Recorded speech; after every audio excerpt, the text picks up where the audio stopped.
हरे कृष्णा। जगत गुरु श्रील प्रभुपाद की जय। अनंत कोटि वैष्णवों की जय। हम भगवत गीता के 9वें अध्याय में हैं और आज हम श्लोक संख्या 7 का अध्ययन करने वाले हैं। इस श्लोक में भगवान हमें बता रहे हैं कि ब्रह्मा जी के शरीर शांत होने पर जो प्रलय आता है, उस समय यह संपूर्ण भौतिक जगत अर्थात समस्त जीवों के भौतिक शरीर तथा आत्मा की क्या गति होती है। आप सोच रहे होंगे कि क्या ब्रह्मा जी के शरीर का भी अंत होता है? जी, बिल्कुल होता है। यही है शास्त्र चक्षु। हम अपने भौतिक नेत्रों से कभी भी यह सब नहीं देख पाएंगे और न ही अपनी भौतिक बुद्धि से समझ पाएंगे। लेकिन यदि हम प्रामाणिक गुरु परंपरा में शरणागत होकर गुरु आज्ञा पालन करके शास्त्रों का अध्ययन करेंगे तो हम निश्चित रूप से सब कुछ समझ पाएंगे, जितना हमें भगवान भगवत गीता में स्वयं बता रहे हैं। यदि हम भगवान, गुरु और शास्त्र पर पूर्ण श्रद्धा रखेंगे तो अवश्य ही हम भगवान के वचनों को समझ पाएंगे। यही हमारे मनुष्य जीवन की सफलता होगी। मेरी आपसे प्रार्थना है कि वीडियो को अंत तक अवश्य देखिए। आइए अब हम मिलकर श्लोक संख्या 7 का वाचन करें। तत्पश्चात श्री विश्वनाथ चक्रवर्ती ठाकुर द्वारा दिया गया अन्वय, अनुवाद तथा भाव अनुवाद को पढ़ेंगे। श्रील प्रभुपाद जी के तात्पर्य को पढ़ेंगे और इस श्लोक को खूब अच्छी तरह समझने का प्रयास करेंगे। आइए श्लोक संख्या 7 का वाचन करते हैं। सर्वभूतानि कौन्तेय प्रकृतिं यान्ति मामिकाम् कल्पक्षये पुनः तानि कल्पादौ विसृजामि अहम्। सर्वभूतानि कौन्तेय प्रकृतिं यान्ति मामिकाम् कल्पक्षये पुनः तानि कल्पादौ विसृजामि अहम्। सर्वभूतानि कौन्तेय प्रकृतिं यान्ति मामिकाम् कल्पक्षये पुनः तानि कल्पादौ विसृजामि अहम्। कौन्तेय, हे कौन्तेय, कल्पक्षय प्रलय काल में सर्वाणि भूतानि समस्त भूत मामिकाम प्रकृतिम मेरी प्रकृति में यान्ति लीन हो जाते हैं, पुनः पुनः कल्पादौ सृष्टि काल में अहम मैं तानि उन सभी जीवों का विसृजामि विशेष भाव से सृजन करता हूँ। भगवान ने अर्जुन से कहा, कौन्तेय कल्पक्षय सर्वाणि भूतानि। हे कौन्तेय, प्रलय काल में समस्त भूत मामिकाम प्रकृतिम यान्ति मेरी प्रकृति में लीन हो जाते हैं, पुनः कल्पादो अहम पुनः सृष्टि काल में मैं तानि विसृजामि उन सभी का विशेष भाव से सृजन करता हूँ। हे कौन्तेय, प्रलय काल में समस्त भूत मेरी प्रकृति में लीन हो जाते हैं तथा पुनः सृष्टि काल में मैं उन सभी का विशेष भाव से सृजन करता हूँ। आज के श्लोक को गहराई से समझने से पहले हम एक बार अब तक इस अध्याय में हमने क्या समझा है भगवान से, इसे दोहरा लेते हैं, क्योंकि पुनरावृत्ति ही योग है, ऐसा मेरे शिक्षा गुरु हिज ग्रेस हरिमोहन दास प्रभु जी कहते हैं। भगवान ने सबसे पहले अर्जुन से कहा, हे अर्जुन, मैं तुम्हें ये परम गुह्य ज्ञान इसलिए दे रहा हूँ क्योंकि तुम मुझसे ईर्ष्या नहीं करते हो और इस ज्ञान को प्राप्त कर तुम्हारा समस्त अमंगल का नाश हो जाएगा। यहाँ हमें अब ज्ञान होना चाहिए कि ज्ञान का अर्थ है भक्ति और अमंगल का अर्थ है यह भौतिक मृत्यु जगत। भगवान अर्जुन को निमित्त बनाकर हमें अनन्य भक्ति देना चाहते हैं ताकि हमारा समस्त अमंगल का नाश हो। भगवान की भावनाओं को हमें समझना चाहिए। भगवान ने अनन्य भक्ति का खूब गुणगान किया है। भगवान ने कहा कि यह अनन्य भक्ति परम गुह्य है। संपूर्ण भगवत गीता में भगवान ने गुह्य ज्ञान के ही विषय में बोला है, लेकिन अध्याय 9 तथा 10 में विशेष रूप से गुह्यतम ज्ञान के विषय में बोला है भगवान ने, जिससे अनन्य भक्ति सुलभ हो जाए सभी को। भगवान ने कहा कि अनन्य भक्ति राजविद्या है, अर्थात सभी विद्याओं का राजा, जिससे व्यक्ति भगवान की ओर उन्मुख होता है। फिर भगवान ने कहा कि अनन्य भक्ति इतनी प्रभावशाली है कि यह समस्त पापों को नष्ट कर देती है, फिर चाहे पाप किसी भी अवस्था में क्यों न हो। यह अनन्य भक्ति समस्त कूट, बीज, प्रारब्ध, अप्रारब्ध सबको समूल नष्ट कर देती है। इसके पश्चात अर्जुन को लगा, जब उसने भगवान से अनन्य भक्ति के इतने प्रभाव को सुना, तो अर्जुन को लगा कि जब अनन्य भक्ति इतनी प्रभावशाली है तो इसके करने की विधि भी तो बहुत ही कठिन होगा।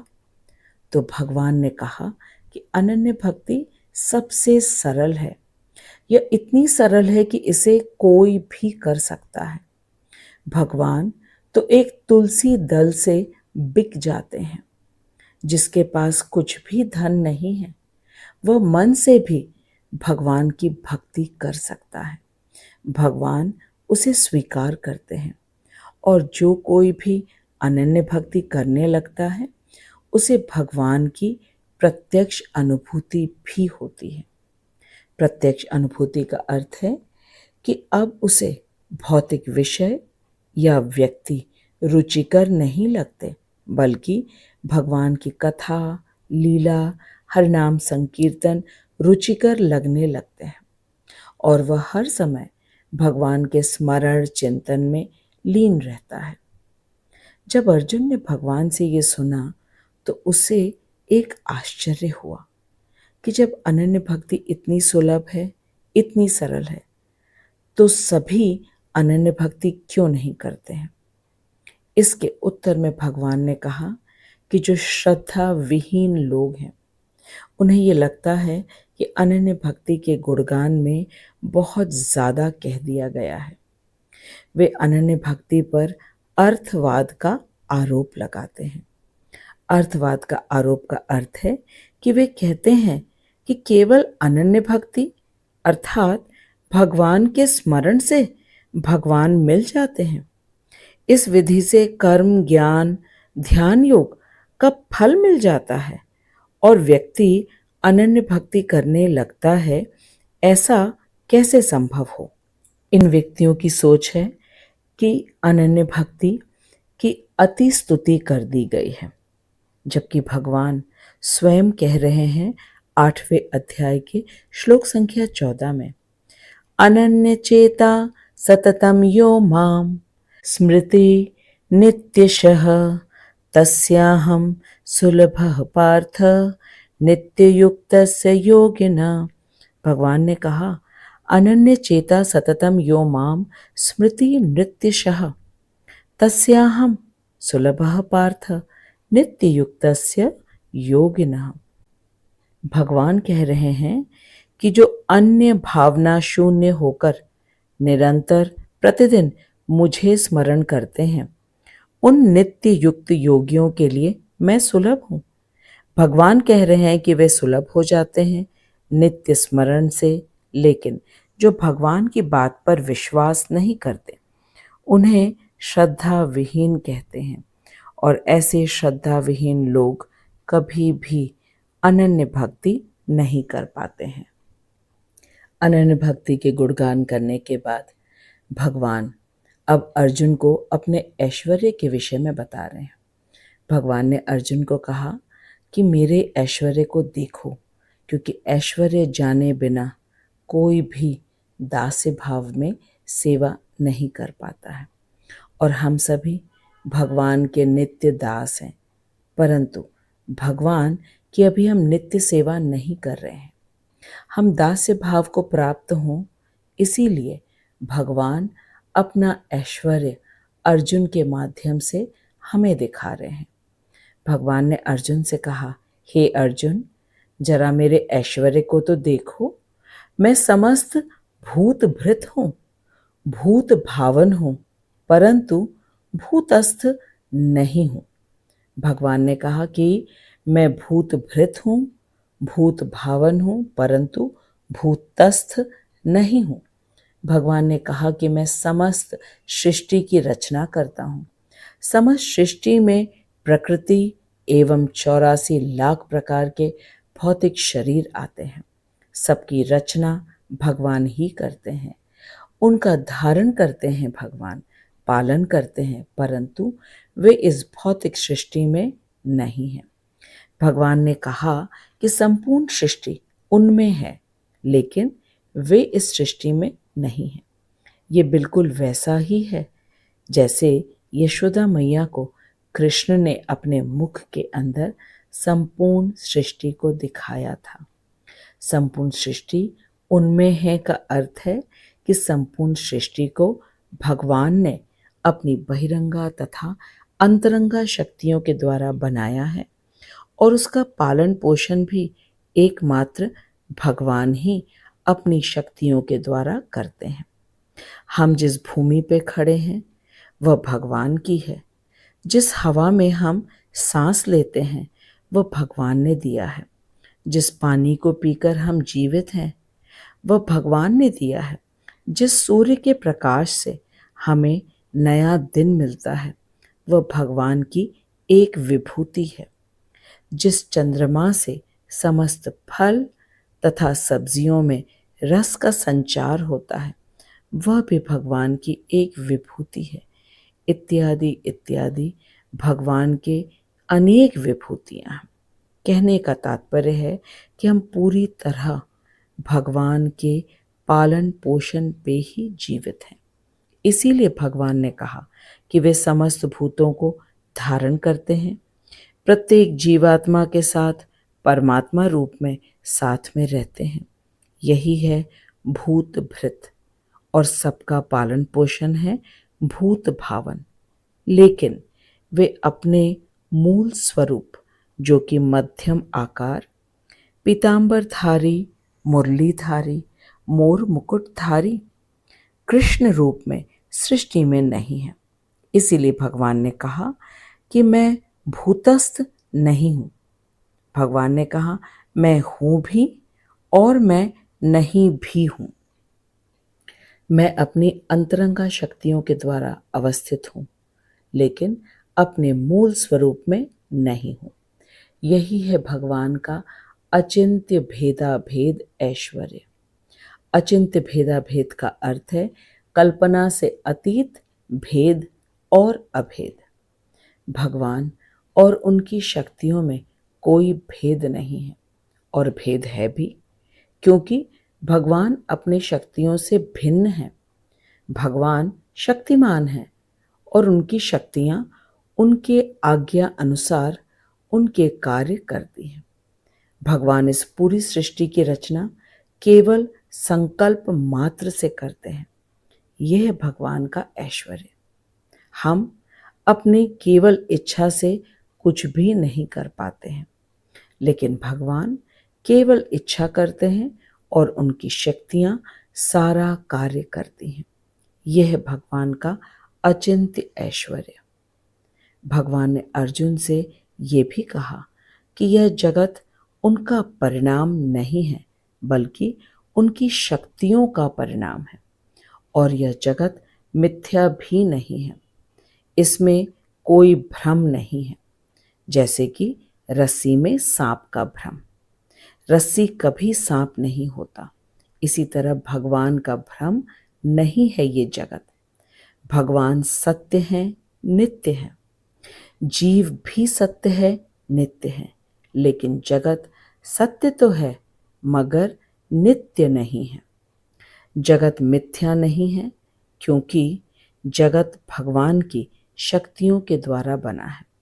जब भगवान सत्य हैं तो उनकी शक्तियां भी सत्य हैं और शक्तियों के द्वारा बनाया जगत मिथ्या कैसे हो सकता है।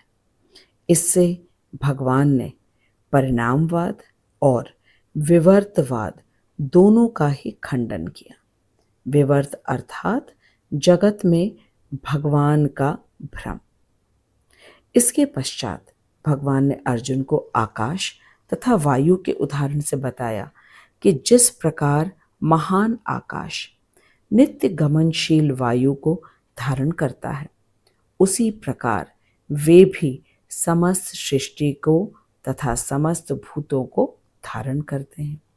भूत अर्थात पंच तत्व से बने शरीर को। ये कहकर भगवान ने अर्जुन से कहा कि ये उनका तर्कातीत ऐश्वर्य है। अर्जुन ने भगवान से तुरंत ही कहा कि ये तर्कातीत कहाँ रह गया? आपने समझा तो दिया हमें आकाश और वायु के उदाहरण से, और मैं समझ भी गया कि जिस प्रकार आकाश वायु को धारण करते हुए भी वायु से पूर्ण रूप से अनासक्त है, वैसे ही आप भी इस संपूर्ण सृष्टि को धारण करते हैं, पालन करते हैं, लेकिन अनासक्त रहते हैं। अब तो ये बात तर्कातीत नहीं रह गया। अर्जुन ने जैसे ही भगवान की बात सुनी तो उसने भगवान से तुरंत ही कहा कि ये बात तर्कातीत अब कहाँ रह गया?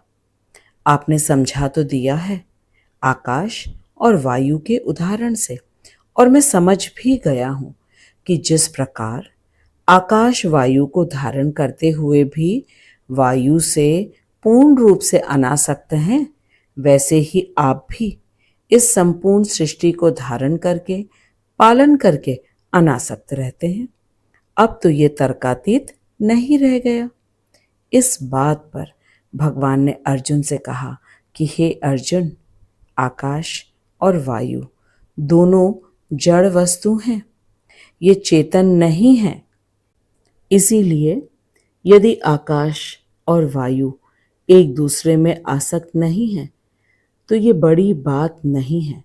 लेकिन अर्जुन, मैं पूर्ण चेतन हूँ और मैं प्रत्येक कण कण में व्याप्त हूँ तथा प्रत्येक भौतिक शरीर में परमात्मा के रूप में आसीन हूँ। लेकिन फिर भी मैं न तो भौतिक शरीर से आसक्त होता हूँ और न ही व्यष्टि जीवात्मा से आसक्त होता हूँ। ये है मेरा ऐश्वर्य। सब जगह होते हुए भी, सब में होते हुए भी, सबका पालन करते हुए भी मैं पूर्ण रूप से अनासक्त हूँ। ये है मेरा असाधारण ऐश्वर्य।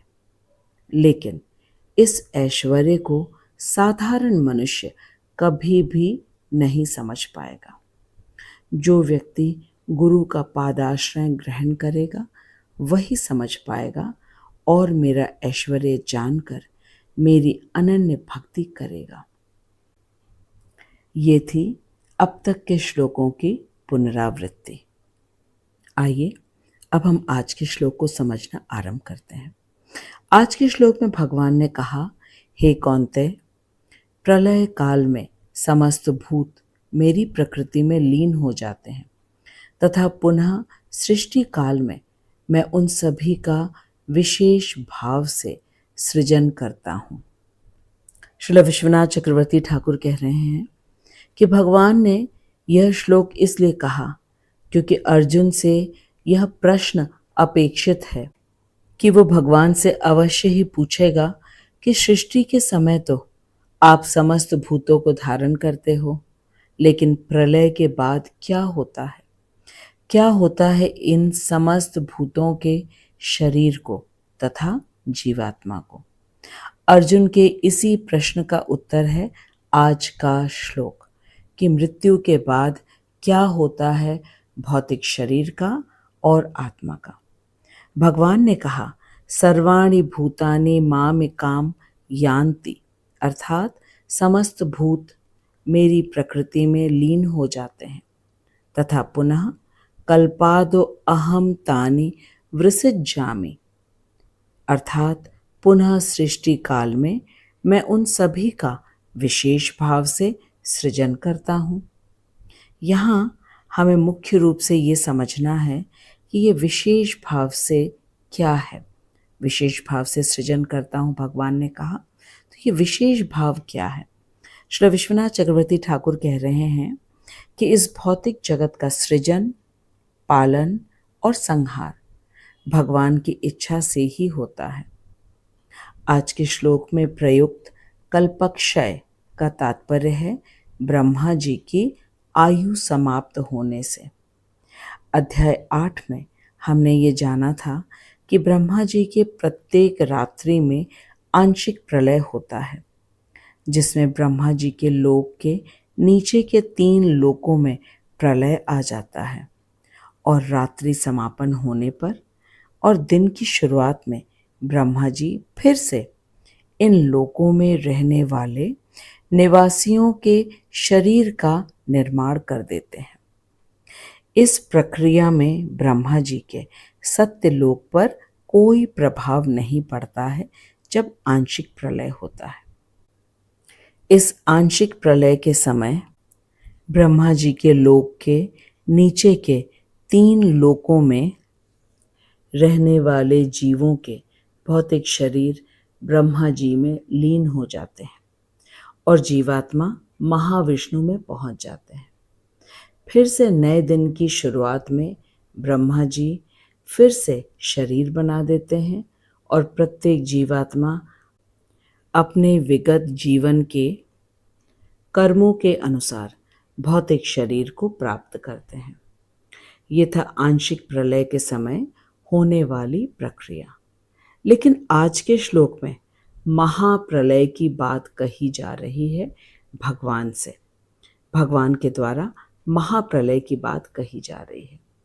महाप्रलय अर्थात ब्रह्मा जी के जीवन काल के 100 वर्षों के समापन होने पर ब्रह्मा जी सहित उनका सत्यलोक और समस्त लोक सब कुछ समाप्त हो जाता है। इस महाप्रलय में समस्त भूतों का भौतिक शरीर प्रधान में विलीन हो जाता है। प्रधान का अर्थ है पंच तत्व, लेकिन उसमें पृथ्वी, जल, वायु, आकाश तथा अग्नि अलग अलग नहीं होते, सब एक में होता है। इसको प्रधान कहते हैं। समस्त भौतिक शरीर प्रधान में विलीन हो जाते हैं, अर्थात भगवान की बहिरंगा प्रकृति में अपनी कर्म वासना के साथ प्रवेश कर जाते हैं तथा अगले कल्प में जब फिर से सृष्टि होती है तब भगवान की इच्छा से वे अपनी पूर्व वासनाओं के अनुसार विभिन्न योनियों को प्राप्त होते हैं। पूर्व वासना से अर्थ है पूर्व कामनाओं सहित बहिरंगा प्रकृति में प्रवेश हो जाते हैं और जीवात्मा महाविष्णु में प्रवेश हो जाता है। और जब फिर से सृष्टि होती है तब प्रत्येक जीवात्मा को उसके पूर्व वासना के अनुसार शरीर मिलता है। तो इसका हिसाब किताब कौन रखता है? सोचने वाली बात है कि महाप्रलय होते समय, जब महाप्रलय हुआ तब समस्त भौतिक शरीर नष्ट हुआ और वह प्रधान में अपनी पूर्व वासना के साथ चला गया और जीवात्मा महाविष्णु में चले गए। और फिर से जब सृष्टि की रचना हुई तब जीवात्मा को अपने पूर्व वासनाओं के अनुसार शरीर मिलता है। तो इसका हिसाब किताब कौन रखता है कि किसका क्या वासना था पूर्व जीवन में? हमारी तो ये स्थिति है कि हम बीते हुए कल की बात को भी भूल जाते हैं और भगवान प्रत्येक जीवात्मा की हर सोच, हर इच्छा का हिसाब रखते हैं और उसके अनुसार ही उस जीवात्मा को नया शरीर प्राप्त कराते हैं। यह है भगवान का असाधारण अचिंत्य ऐश्वर्य। भगवान परमात्मा के रूप में हमारी हर सोच के साक्षी हैं। उन्हीं को सबका सब कुछ मालूम है। यह है भगवान का ऐश्वर्य, जिसे जानकर हम भगवान के दास्य भाव में सेवा करने के योग्य बनेंगे। भगवान इतने बड़े हैं, सबके धारक हैं, सबके पालक हैं और मेरे हृदय में हमेशा मेरे साथ वास करते हैं। ये जानकर हमें दास्य भाव जागृत होना चाहिए। ये थी श्री विश्वनाथ चक्रवर्ती ठाकुर द्वारा दिया गया अन्वय, अनुवाद एवं भाव अनुवाद। श्री विश्वनाथ चक्रवर्ती ठाकुर की जय। अब हम श्रील प्रभुपाद जी के तात्पर्य को पढ़ते हैं। जगत गुरु श्रील प्रभुपाद की जय, अनंत कोटि वैष्णवों की जय। श्रील प्रभुपाद इस श्लोक के अनुवाद में कह रहे हैं कि भगवान ने कहा, हे अर्जुन, कल्प का अंत होने पर संपूर्ण सृष्टि मेरी प्रकृति में लय हो जाती है और नए कल्प के आरंभ में मैं अपनी शक्ति द्वारा मैं उसे फिर रचता हूँ। भगवान ने कहा कि कल्प के अंत होने पर संपूर्ण सृष्टि उनकी प्रकृति में लय हो जाती है और नए कल्प के आरंभ होने पर भगवान अपनी शक्ति के द्वारा फिर से इस पूरी सृष्टि की और भौतिक जीवों की रचना करते हैं। आइए अब हम मिलकर जगत गुरु श्रील प्रभुपाद के तात्पर्य को पढ़ते हैं। प्रभुपाद जी कह रहे हैं कि इस प्राकृत सृष्टि का सृजन, पालन एवं संहार पूर्ण रूप से श्री भगवान कृष्ण के परम संकल्प पर ही निर्भर करता है। कल्पक्षय का अर्थ ब्रह्मा की मृत्यु से है। ब्रह्मा के जीवन की अवधि 100 वर्षों की है, जिसका कि एक दिन पृथ्वी के 43 करोड़ वर्षों के समान है। जितना बड़ा दिन है उतनी ही बड़ी रात्रि है ब्रह्मा जी की।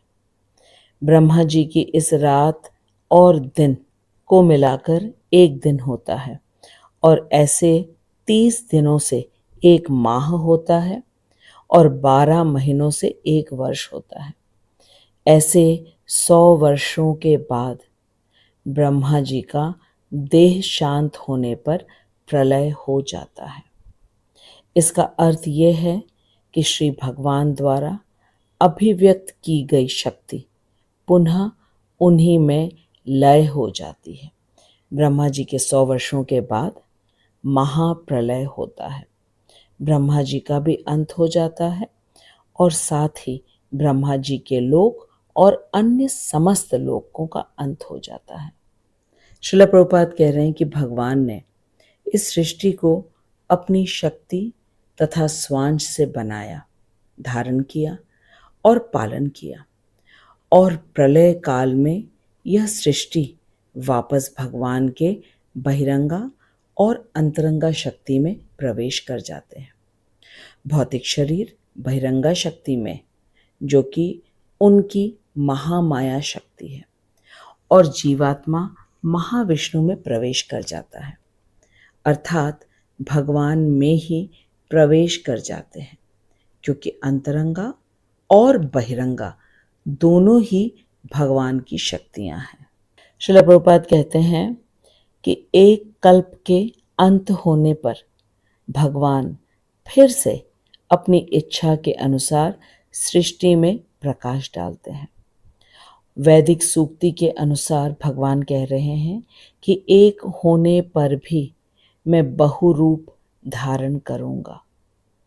इस संकल्प से वे माया शक्ति में अपना प्रकाश डालते हैं और संपूर्ण प्राकृत सृष्टि को फिर से प्रकट कर देते हैं।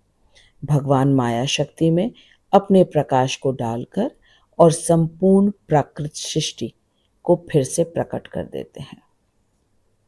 सरल शब्दों में समझे तो इसका अर्थ यह है कि भगवान एक रूप होने पर भी वे समस्त भूतों में प्रवेश करते हैं अपनी माया शक्ति के द्वारा और अपने स्वांश शक्ति के द्वारा, और फिर प्रलय के समय सब कुछ वे वापस अपने में खींच लेते हैं और फिर जब वे सृष्टि करते हैं तब प्रत्येक जीवात्मा के पूर्व कर्मों के अनुसार उन्हें वैसा शरीर प्रदान करते हैं। ये भगवान का ऐश्वर्य है कि भगवान अपने स्वांश तथा बहिरंगा शक्ति के द्वारा इस सृष्टि की रचना करते हैं और प्रलय के समय समस्त भौतिक सृष्टि को अपने में खींच लेते हैं। क्या कोई भी ऐसा कर सकता है कि वो कुछ सृजन करे और फिर कुछ समय के बाद उसे खींच ले?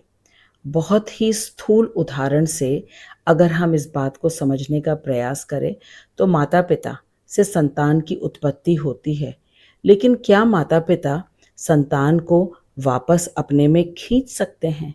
कदापि नहीं हो सकता। ये केवल भगवान ही कर सकते हैं कि अपनी अंतरंगा बहिरंगा शक्ति के द्वारा सृष्टि की रचना करते हैं, धारण करते हैं, पालन करते हैं और फिर प्रलय के समय पूरी सृष्टि को अपने में खींच लेते हैं भगवान। यह है भगवान का अचिंत्य ऐश्वर्य। प्रलय काल के अंत होने पर जब भगवान फिर से सृष्टि की रचना करते हैं, तब समस्त जीवात्माओं के पूर्व कर्मों के अनुसार उन्हें वैसा शरीर प्रदान करते हैं। सारे जीवात्मा के पूर्व कर्म एवं पूर्व वासना के अनुसार ही उन्हें वैसा शरीर प्रदान करते हैं। ये सब कुछ भगवान ही हैं जो इन सब चीज़ों का हिसाब रखते हैं। यही है भगवान की अचिंत्य ऐश्वर्य शक्ति। साधारण से उदाहरण से समझने का प्रयास करते हैं कि जिस प्रकार मकड़ी अपना जाल बनाती है और फिर अपने जाल को खुद ही खा जाती है। ये उदाहरण है बहुत ही साधारण, लेकिन भगवान के ऐश्वर्य को समझने में हमें सरलता होगी। इसी तरह से भगवान भी समस्त सृष्टि की रचना करते हैं, धारण करते हैं, पालन करते हैं, पूर्ण रूप से अनासक्त रहते हैं और प्रलय के समय समस्त सृष्टि को अपने में खींच लेते हैं। यही है भगवान का अचिंत्य असाधारण ऐश्वर्य। भगवान ये सब इसलिए हमें बता रहे हैं ताकि इस ऐश्वर्य को जान करके ही हम दास्य भाव में सेवा करने के योग्य होंगे। जगत गुरु श्रील प्रभुपाद की जय। आज के श्लोक में हमने बहुत ही अद्भुत बात को जाना। भगवान ने अर्जुन से कहा, हे कौन्तेय, प्रलय काल में समस्त भूत मेरी प्रकृति में लीन हो जाते हैं। प्रलय काल अर्थात जब ब्रह्मा जी का देह शांत हो जाता है, उस समय महाप्रलय होता है और उस समय समस्त भूत भगवान की प्रकृति में अर्थात बहिरंगा शक्ति महामाया शक्ति में लीन हो जाते हैं और फिर पुनः सृष्टि काल में भगवान उन सभी का विशेष भाव से सृजन करते हैं। विशेष भाव का भी अर्थ हमने समझा। विशेष भाव यह है कि प्रत्येक जीवात्मा के पूर्व वासना, पूर्व कर्मों के अनुसार भगवान उन्हें नया शरीर प्रदान करते हैं। यह है भगवान का अचिंत्य, अकल्पनीय, असाधारण ऐश्वर्य। हम भगवत गीता के 9वें अध्याय को समझ रहे हैं, जिसका नाम है परम गुह्य ज्ञान। श्रीला प्रभुपाद, श्रीला विश्वनाथ चक्रवर्ती ठाकुर और मेरे शिक्षा गुरु हिज ग्रेस हरिमोहन दास प्रभु जी की अहेतु की कृपा से हम इस परम गुह्य ज्ञान को इतनी सरलता से समझने का प्रयास कर रहे हैं। वे हमें सरल भाषा में सरल उदाहरणों के माध्यम से समझा रहे हैं। मैं आपको भी हृदय से धन्यवाद देती हूँ कि आप भगवान के प्रत्येक वचन को इतनी एकाग्रता से सुन रहे हैं। अब हम अगले सप्ताह मिलेंगे और एक अद्भुत ऐश्वर्य के विषय में जानेंगे कि भगवान इस सृष्टि की रचना क्यों करते हैं। प्रायः हम सबके मन में ये प्रश्न आता है कि भगवान ने सृष्टि की रचना क्यों की। तो अब हम भगवान से ही जानेंगे अगले सप्ताह कि भगवान ने सृष्टि की रचना क्यों की। भगवान ने 9वें अध्याय के श्लोक संख्या 8 में सब कुछ बताया है कि उन्होंने इस सृष्टि की रचना क्यों की।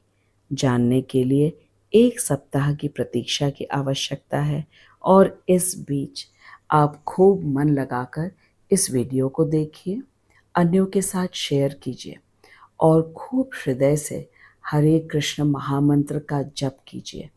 प्रत्येक मंत्र को बोलते हुए नाम प्रभु से प्रार्थना करिए, हे नाम प्रभु, आप मुझे विनम्र बनाइए, सहनशील बनाइए, ताकि मैं प्रत्येक द्वंद्वों को पार करके भी हरे कृष्ण महामंत्र का निरंतर जाप कर सकूं। ऐसा करने से निश्चित रूप से नाम प्रभु हम पर कृपा करेंगे। भगवान का नाम, भगवान का श्री विग्रह और भगवान के स्वरूप में कोई भेद नहीं है। भगवान के नाम में भगवान ने अपनी समस्त शक्तियों को भर दिया है और जब हम नाम प्रभु से लगातार प्रार्थना करते रहेंगे, अवश्य ही वो हमें विनम्र और सहनशील बनाएंगे।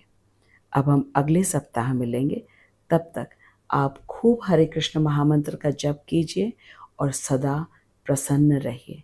जगत गुरु श्रील प्रभुपाद की जय, अनंत कोटि वैष्णवों की जय।